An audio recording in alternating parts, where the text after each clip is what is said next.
Hi there BookTube. So this is going to be my attempt at a weekly vlog.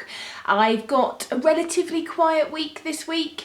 Matilda is doing a lot of day camps and time with grandparents, and on Friday I'm going to Nine Worlds, which is a sort of full-on geeky conference in London with the lovely Caitlin from Kitty G. We're staying over for 2 nights and we're attending for all 3 days. We're also on a panel to talk about BookTube, which will be fun on the Sunday. So if you fancy coming along, it's at the Novotel in Hammersmith. I will put all the details in the link down below. You can just buy tickets and you can get day tickets or weekend tickets, but we will both be there. So I'm going to try and vlog my week. Let's see, because I'm a bit rubbish at vlogging. But this morning I just wanted to talk about the books that I'm reading. I'm actually having a lazy day, so this is why we're in the bedroom, because Matilda went off this morning with my husband. He dropped her off at Nanny and Grandad's before work, and so it allows me just to have a bit of day to myself and just to sort of recoup and, you know, get myself recharged, ready for when she gets home. So I'm actually watching, I don't know if you can see this, Louise from the Big Head Bookworm. So she did vlogs every day over Booktubeathon, which I really enjoyed. There were so many Booktubeathon videos. I didn't watch them all, but I just watched the people that I really enjoyed watching. And Louise's vlogs were great. I really loved having a little bit of an insight into her life. She's a mum like me. She's got a slightly older son who is, I think he's, I don't want to say 8. But I'm thinking 8, but maybe older. But it was just nice to see her week and her reading, so I'm just catching up on that at the moment. But I also finished a book last night, which was Windfall by Jennifer E. Smith. This is a book I've got from the library, and I've got quite a lot of library books. I think I've got 1, 2, 3, 4, 5, 6, maybe 10 library books out at the moment, and we're going away in a couple of weeks, and I'd really like to get these read. So I picked up Windfall because this actually has to go back today, and it's the story of, well, our main character, the protagonist, the person whose voice we're listening to, is a young girl called Ali, and she lives with her aunt and uncle and her cousin, and she has since she was 9 years old, and she's now 18. Her parents both died, not together, but her mother died of breast cancer, and then her father died a year later. And she lives with them, and she's very close with her cousin Leo, and she's also very close to his best friend Teddy, who she's grown up with, sort of being best friends with both of them. And at the very start of the book, she buys Teddy a lottery ticket for his 18th. There's a bit of a joke because he's turned 18, he can now enter the lottery, and she gets him a lottery ticket, and it's like this ridiculous jackpot. And we find out in the very first few pages she's absolutely in love with Teddy, but she hasn't really told him, she hasn't really shown him how she feels. So she gives him the lottery ticket, and anyway, it turns out the next day that he has won the lottery. He's sharing the prize with 3 people, and he's won a ridiculous sum of money, something like £413 million or something, or dollars. And so it's just about how Teddy's life changed, how Ali's life changed, how relationships change, how this money changes people, how the money puts pressure on people, what you do when you get this sort of money, how other people react to you, and also sort of the things that are going on in their life that were sort of brewing in the background anyway. I wanted to like this more than I did, and I didn't hate it. I quite enjoyed it. I read it in a day. It's very readable. I think what it lacked for me was a connection to the characters and a sort of believability in a way. I didn't really believe some of the relationships enough to get that sort of emotional connection, and to be quite honest, Teddy really irritated me, and I felt like I don't know, I just felt like the communication between the people wasn't there enough. One of the characters I really did like was Leo. Leo is gay, and his boyfriend Max has gone off to university or college. The year before him is a year older, and so it's sort of looking at their long distance relationship, and I felt a bit more about their relationship. I felt that a little bit more, but yeah. I mean, there is very present adults in this world, which I really enjoy, because often in YAs we lack that sort of parental visibility, I suppose, or even like any sort of parents in there at all. So there was parents in there and parents involved, which I really liked.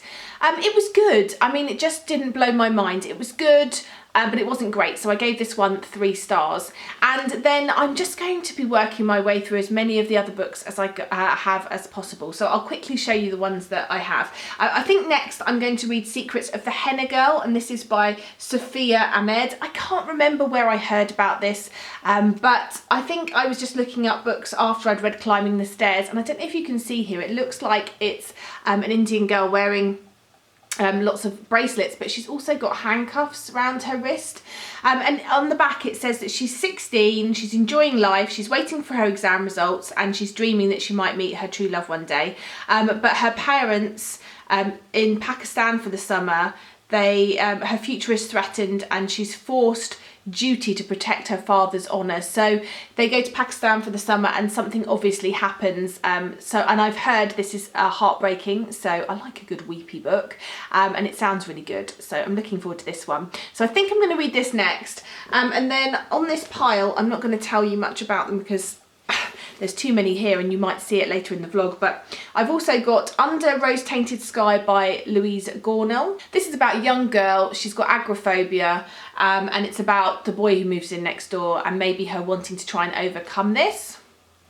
I've got one called After the Fire by Will Hill. I think this is a cult book, a book set in a cult, so I think that's definitely going to be right up my street. The next one is called The Well and the Mine by Gin Phillips, and this is about, it's set in 1931 in a small town in Alabama, and a young girl looks outside one day and sees a woman open the well and throw a baby down, and this is just the story about that. And it says on the front, after she threw the baby in, nobody believed me for the longest time. So I think this is going to be heartbreaking. I picked up The Things We Thought We Knew by Mashuda Snaith. I love this cover, it's so just bright and vibrant.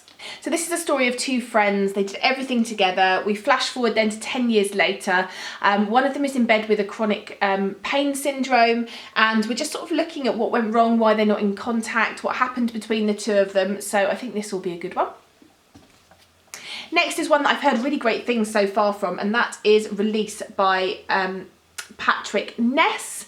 I love the cover of this. I think it's really clever. Like, it's, you know, river and mountains, but then you've got these 2 silhouettes of faces. I think from what I can gather, this story has sort of a magical element to it, possibly sort of a contemporary story going through with another sort of story beside it, which is more of a like magical story. So I don't know, I've heard good things, so I'm looking forward to going into this one a little bit blind.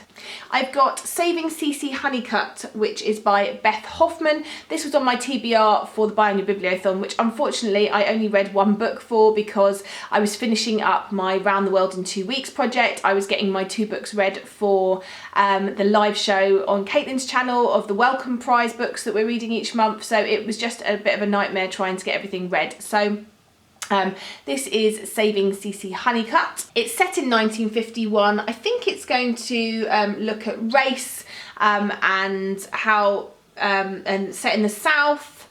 It says on the back, charming, disarming, sweet as the scent of magnolias on a southern summer night, Saving CC Honeycutt is a true delight.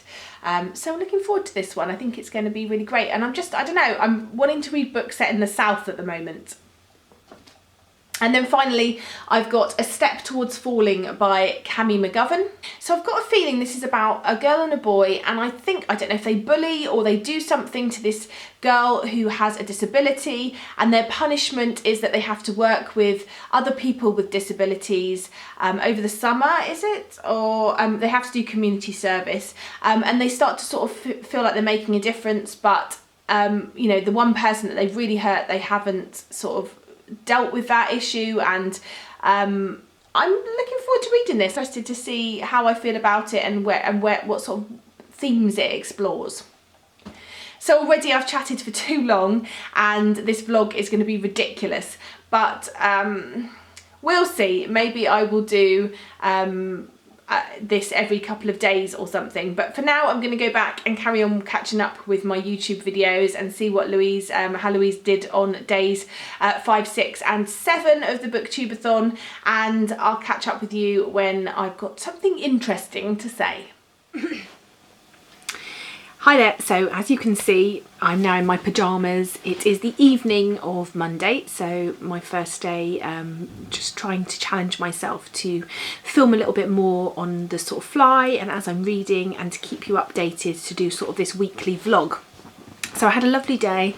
I caught up on my YouTube and all the Booktubeathon videos that I wanted to watch, and I did some reading, and I picked up Secrets of the Henna Girl, and I ended up reading half of this so far. It's about 8 o'clock at night, so I've read half of it, and I'm hoping to get this finished by sort of the end of the day tomorrow at the latest, possibly tonight if I read for a little bit longer.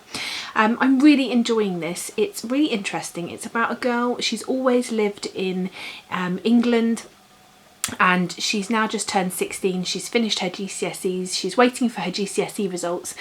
She comes from Pakistan, or she has a Pakistani background. Her parents are from Pakistan, from a really small village, and they tell her that they're going there on holiday for a couple of weeks over the summer, and so they head off. It transpires pretty soon after she arrives, within sort of a day or two, that they haven't told her the truth, and they've actually arranged for her to marry her cousin, who is 8 years older than her and is in the army. And she is distraught and angry, and her parents are led by their honour and their family duty. And we're looking at this small town and the mentality of the people that live there, and the hierarchy and the oppression of the women and how they're treated, and the people that she's meeting on the build up to what possibly, at the moment she's not married, but soon she is meant to be getting married. And it's following her sort of trying to find a way out of this, and I'm really enjoying it so far. I'm enjoying learning a lot more about the culture of this small village, and about sort of religious and cultural traditions, and it's really good. It's really an easy read in terms of, you know, it's easy to read, it's not difficult. The subject matter is difficult, and it's you know, a little bit hard to read about, but it's not glorified or told in a massively outrageous way in order to try and get you to feel the emotions. So I feel a bit tense to try and find out what happens at the end, but I will definitely get back to you when I have finished this one. And I think I'm going to treat myself this evening to a film. So I've got 3 to pick. I've got Ghost in the Shell, I've got Power Rangers, because I love those types of films, and I've also got King Kong Island, I think it is, or Skull Island, King Kong. I'm not sure which I'm going to watch yet, but I'll let you know when I come back to you later, and let you know how I've got on with the book and how I've got on with the film that I watched. Just speaking of films, because I do really enjoy watching films. Myself and my husband had our date night last night. We try and do it once a week if we can, and we watched Interstellar, which is a film that came out in 2014 and has Matthew McConaughey in, and Matt Damon, and Anne Hathaway. And it was really, really good, and one that I've actually been thinking about all day. But at the time of watching, I was very uncomfortable, and there were bits where I was a bit confused, and it's quite a long film, but I really enjoyed it, so I definitely recommend that. It's set in sort of the 21st century, so like our near future, and basically the world is dying. There's these sandstorms, and the crops are dying, and you know, it's not going to last much longer, and there is this sort of mission to try and find suitable planets for Earth inhabitants to colonise on, and Matthew McConaughey is this sort of pilot, and Anne Hathaway is a scientist, and it's about this sort of recruiting of him and this mission he goes on, and It's really interesting. There's some really high science fiction sort of concepts in there that I found difficult to get my head around, not understanding quantum physics and time relativity and that sort of stuff, but it was really well done and I really ended up enjoying it. So if you're looking for that sort of thing to watch, I think it was about 2.5 hours long, then it's definitely a recommend for me. I gave it sort of 4 out of 5 stars on Letterboxd. Hi guys, so it's now Tuesday and I've now finished Secrets of the Henna Girl, which is by Sophia Ahmed. I really enjoyed this one. I just felt a little bit not disappointed necessarily with the ending, but I felt like it wrapped up a little bit too easily and people changed their tune and their mind a little bit too easily for me to believe it. I don't want to say too much because I don't want to spoil the story. I did enjoy it, but it just felt like forgiveness was given very easily and things were sort of tied up and things happened much easier than I expected them to. I have no basis in reality in terms of this subject matter, in terms of forced arranged marriage, so I can't say what is realistic and what is not, but yeah, I enjoyed it. It was a really good read. It was interesting. It was a topic I haven't read too much about, so I will give it 3 stars, I think, and yeah, because I'm not entirely sold, so 3 stars, so it was okay. Hi guys, so it's now Thursday late afternoon and I have finished the next book that I picked up, which was Ragdoll by Daniel Cole. Next week is my week of thrillers where I'll be talking about a different thriller book every day of the week, and this is going to be one of them. So I don't want to talk to you too much about this, but I really enjoyed it. So definitely check out that review to find out more about this book and what I thought of it. I'm not terribly good at vlogging and my vlogs are always really long, so I apologise if it's been a bit of a long one, but hopefully you found out about some different books that I've read this week. And I also last night went with a friend to see Valerian at the cinema, which I really enjoyed. It reminded me a little bit of Avatar in terms of its sort of creation of a world and species, but it definitely had quite a young feel to it. I think it's definitely one of those science fiction stories that will appeal to sort of a mass market age group. I definitely feel like teenagers would really enjoy it. It's got that sort of romantic element, it's got the fast-paced action, it's got some really clever sort of CGI, and yeah, it was just fairly predictable. I mean, you could tell what was going to happen in the plot most of the way through, but it was a really good, fun story. It was quite long. I think it was about 2.5 hours long or 2 hours long. So it was long, but yeah, I really enjoyed it. So if you fancy the idea of that, then Valerian was a good one. Anyway, that's it from me this week. When you watch this, I will be at 9 Worlds. I'm hoping to try and vlog that, so to give you a bit of an idea of what it's like there and the type of things you can do. It's my first time going. And I just think it'd be quite nice to be able to get a vlog up so that if it's something that you think you might like to do next year, then you can see a little bit about how it works and what happens. So hopefully that will transpire. I'm rubbish at vlogging. Not that I mind, I don't really mind filming in public, I just forget because I get so excited, but hopefully I'll have something for you. Anyway, that's what I've read this week and I look forward to speaking to you soon. Bye for now, BookTube.